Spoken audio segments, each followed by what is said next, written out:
नाज़रीन अस्सलाम वालेकुम।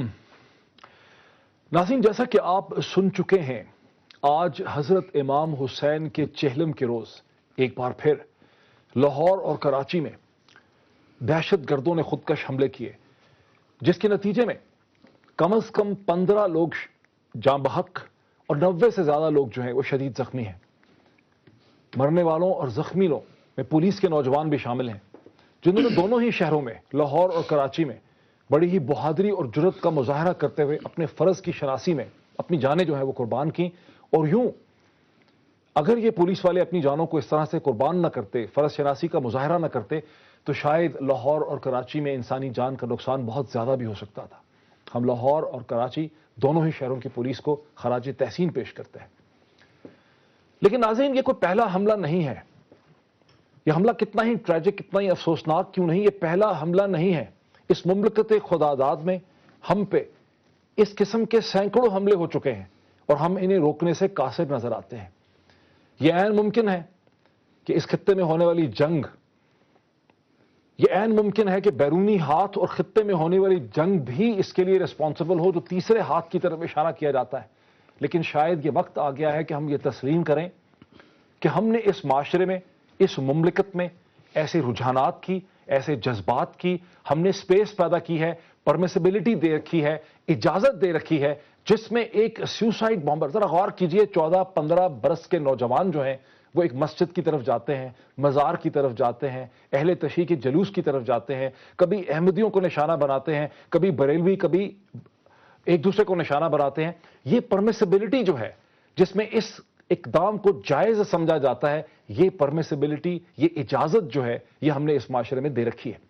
और शायद वक्त आ गया है कि हम गौर करें कि इस परमिसिबिलिटी को, इस इजाज़त को, इस स्पेस को हमें महदूद करने की ज़रूरत है। इस बुनियादी सवाल के साथ नाज़रीन, आज के इन वाक़यात को समझने के लिए मेरे साथ स्टूडियोज़ में तशरीफ़ रखते हैं जनाब सलीम साफ़ी साहब, तर्जमेगार। लाहौर से मुझे ज्वाइन कर रहे हैं अलामा ताहिर अशरफी, चेयरमैन पाकिस्तान उलमा काउंसिल। कराची से मुझे ज्वाइन कर सकेंगे जमात इस्लामी के रहनुमा डॉक्टर फरीद पराचा साहब। मुझे कराची से ही ज्वाइन कर सकेंगे सुन्नी तहरीक के सरबरा जनाब सरवत इजाज कादरी साहब। और इसी प्रोग्राम में हम जो सिक्योरिटी एनालिस्ट हैं इकराम सैगल साहब से कराची से बात कर सकेंगे। लेकिन सबसे पहले मैं चलता हूं अलामा ताहिर अशरफी साहब की तरफ। अलामा साहब, अस्सलाम वालेकुम। वालेकुम अस्सलाम व रहमतुल्लाह। अलामा साहब, आप क्या समझते हैं कि क्या आप किसको जिम्मेदार ठहराएंगे, आज के वाकयात को देखते हुए किसे जिम्मेदार ठहराएंगे आप? बिस्मिल्लाहिर्रहमानिर्रहीम। डॉक्टर साहब, बड़ी बदकिस्मती है कि वतन अजीज पाकिस्तान, जो कि इस्लाम के नाम है, यहाँ पर गुज़श्ता 20-25 साल से ये कत्ल व गारतगिरी का जो सिलसिला शुरू हुआ है और फिर 9/11 के बाद इसमें जो शिद्दत आई है, हमने कभी भी सर जोड़ के बैठ के नहीं सोचा कि इसको रोका कैसे जाए। माजी में मिली यकजहती कौंसिल मौलाना समीउल हक साहब ने बनाई, वो भी सियासत की नज़र हो गई। इसी तरह और बहुत सारे, मौलाना अब्दुल सत्तार न्याजी की कमेटी बनी। मैं गुजारिश करूंगा कि अगर आप बाजार में चले जाएं और बाजार में जाके आप ये तलाश करना चाहें कि मैंने किसी मकतबा फिक्र को अपना निशाना बनाना है और उसके खिलाफ मवाद मुझे चाहिए, तो आपको ऐसा ऐसा गलीज लिटरेचर मिलेगा कि जो आपको पढ़ते हुए भी शर्म आएगी। ऐसी सीडीज मिलेंगी आपको कि जो आपको देखते हुए भी शर्म आएगी। और उसी वजह से ये शिद्दत बढ़ती चली गई। हमने इसका कोई मुदावा नहीं किया। हमने वक्ती तौर पर कोशिश की कि इनके कोई ना कोई हल निकालें, और अगर हमारा चहलम, हमारा मुहर्रम, हमारा रबीउल अव्वल अच्छा गुजर गया तो हम उसके बाद सो गए। डॉक्टर साहब, कितनी बड़ी बदकिस्मती है कि ये वतन जो इस्लाम के नाम पर बना, जिसकी बुनियादों में इस्लाम के नाम पर बहने वाला खून है, इस वतन के अंदर कोई मुसलमान नहीं है। कोई किसी को काफिर समझता है तो कोई किसी को मुशरिक कहता है, कोई किसी को बिदती कहता है तो कोई किसी को गुस्ताख रसूल कहता है। और ये बाज हमारे दोस्त कहते हैं कि जी ये छोटे छोटे मौलवी हजरात करते हैं। मैं समझता हूँ ये छोटे छोटे मौलवी हजरात जो बात कर रहे हैं वो उन बड़े बड़े उलमा हजरात की बात है जो आज खामोश बैठे हैं। उनको बोलना चाहिए خون بہ رہا ہے. آج جس بچے نے خودکش حملہ کیا وہ بھی کسی ماں کا بچہ ہوگا, اور جو شہید ہوئے ہیں وہ بھی کسی ماں کے بچے ہیں. یہ پولیس والے آپ کے اور میرے بھائی ہیں. یہ جو عام پبلک کے لوگ اس میں شہید ہوئے ہیں یہ ہمارے بھائی بہن ہیں. ہم نے ایک وتیرہ اپنا لیا ہے. ہم فوراً کہہ دیتے ہیں کہ جی یہ تو انڈیا نے کروا دیا ہوگا, یہ امریکہ نے کروا دیا ہوگا, یہ موساد نے کروا دیا ہوگا. اگر انڈیا, امریکہ, افریقہ کوئی ہے تو وہ ڈاکٹر صاحب استعمال تو ہمارے لوگوں کو کر رہا ہے. علامہ صاحب میرے ساتھ رہیے. میں آپ کا موقف سمجھ گیا کہ بیرونی ہاتھ بھی اگر یہاں پہ ہے, تیسرا ہاتھ بھی یہاں پہ ہے, اگر سازش بھی ہے تو پرمیسیبلٹی تو ہم نے اپنے معاشرے میں دے رکھی ہے. ہمارے ہی لوگ جو ہیں بیرونی ہاتھ کے اعلی کار بنتے ہیں. میں بات کرنا چاہوں گا ڈاکٹر فرید پراچا صاحب سے, رہنما جماعت اسلامی.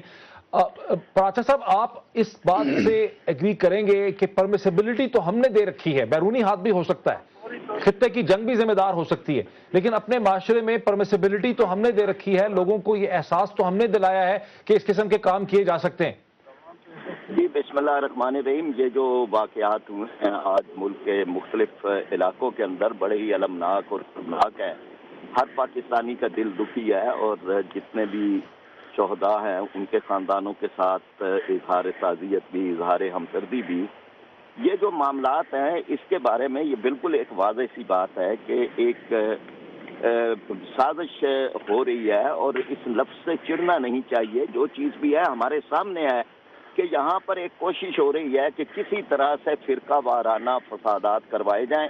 پہلے جو ہے وہ ایک کوشش کی گئی شیعہ اور سنی کی, پھر ایک کوشش کی جا رہی ہے کہ دیوبندی, بریلوی, جو بھی کسی نام پر جو ایک چیز ہو سکتی ہے اس کو کیا جائے. اور اس کے اندر اگر کوئی مقامی آدمی بھی ملوث ہو رہا ہے تو وہ بھی ان کا اعلی کار ہے. اور اس لحاظ سے اس معاملے میں بنیادی ذمہ داری حکومت کی عائد ہوتی ہے. حکومت مکمل طور پر ناکام ہے. ان کے ہاں یہ ترجیحات کے اندر ہی نہیں ہے کہ عام آدمی کو بھی کوئی تحفظ دینا ہے, اور اپنی مسجدوں کو, اپنے مزاروں کو, اپنے چاراہوں کو, اپنے بازاروں کو تحفظ دینا ہے. ان کے ہاں تو صرف حکمرانوں کو تحفظ دینا جو ہے وہ ان کی ترجیحات کے اندر ہے. اور اسی لیے سارے ہی پروٹوکول, ساری ڈیوٹیاں, سارے ہی لوازمات وہ خاص افراد کے تحفظ کے لیے ہیں, عام آدمی کے تحفظ کے لیے نہیں ہے. اس لیے ہم دکھ کے یہ کانٹے جو ہیں وہ ہر روز چنتے ہیں. پراچا صاحب میں آپ کی بات سمجھ بھی گیا ہوں. میں آپ کی اس بات سے بہت حد تک اتفاق بھی کرتا ہوں کہ اس خطے میں ایک جنگ ہو رہی ہے, یہاں بیرونی ہاتھ ہو سکتا ہے, لوگ یہاں تفرقہ مچانے کی کوشش کر رہے ہیں, مسلمانوں کو مسلمانوں سے لڑانے کی کوشش کر رہے ہیں. لیکن ڈاکٹر صاحب آپ نے خود کہا کہ لوگ اعلی کار بنتے ہیں. ہم نے دیکھا کہ بھارت کے اندر جب لشکر طیبہ نے یہ جماعت الدعوہ, یہ جیسی کسی نے بھی